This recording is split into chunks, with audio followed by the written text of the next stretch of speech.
tobacco is still the leading cause of premature death, 80,000 deaths a year. So when e-cigarettes came along, we were keen to consider how they might play into tobacco control.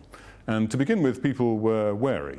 But as data emerged, it became clear that e-cigarettes were being used by smokers effectively to stop smoking. The second set of evidence that appeared was about safety. It became clear that e-cigarettes were relatively low risk.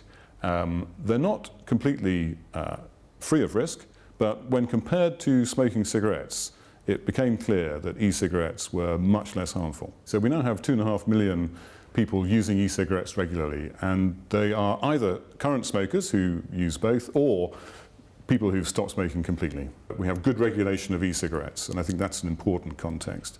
We also have good data from surveys about use of e-cigarettes and smoking in young people, and we are reassured that e-cigarettes remain a route out of smoking for young people and not a route into smoking, which is one of the key concerns, I think, in many countries. Are there some numbers that back that up, that it's not an on-ramp for a young person who's never used tobacco before? Yes, we know. We know that only 4% of young people use e-cigarettes at all a regular basis, and the great majority of those are either smokers or ex-smokers. The number of young people who use e-cigarettes regularly who have never smoked is tiny, less than 1%. And growth rates in the use of teens? And they are static, they're stable. Fascinating, because in the States we see numbers that suggest 70%, 100%, forecasts for 40% from here on. I think the confusion is when you're looking at use, we look at the number of young people who use them regularly on a weekly basis. If you look at the number of young people who've ever used an e-cigarette or have tried a cigarette or tried an e-cigarette, then those numbers are huge. I mean, we know young people will try things, especially if their friends have tried them.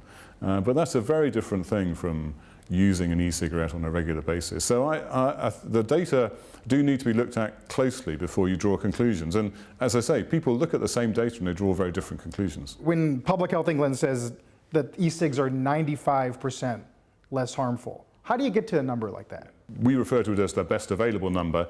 Obviously, a concept like safety, you cannot come up with a single number, but it conveys the message that e-cigarettes are a lot less harmful than smoking tobacco cigarettes. Smoking cigarettes is one of the most harmful things you can do.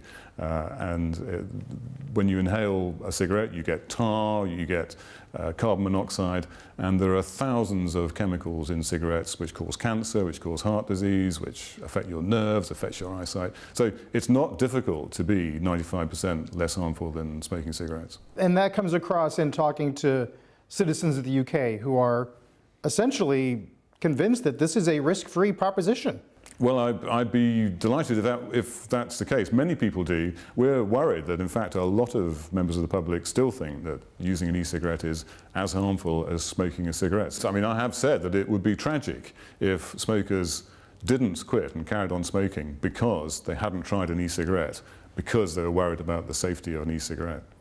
That would be a real tragedy. A tragedy if they never even gave it a shot. If they never even, a smoker who could quit if they tried using an e-cigarette, but didn't because they were worried about the risk of an e-cigarette. How low do you think you can get smoking rates?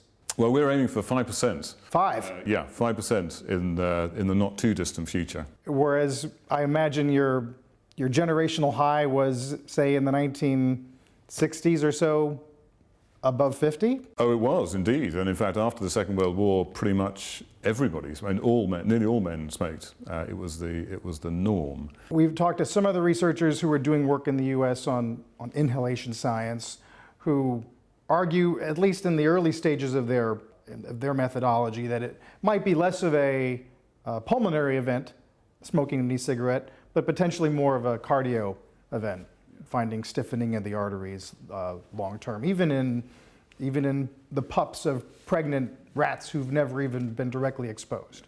What do you make of that research? The animal models are very weak as a way of predicting the effect on humans, and we look at those very carefully, and we commission annual evidence reviews which takes all of that evidence into account. And there's nothing in that evidence yet which really causes us to change our view. The researchers argue, basically they would say, cut us some slack on the animal testing because of how long it took us to get human research on cigarettes, And in the process, we lost obviously a generation of people to what was in the end a harmful product. That's too conservative a point of view for you?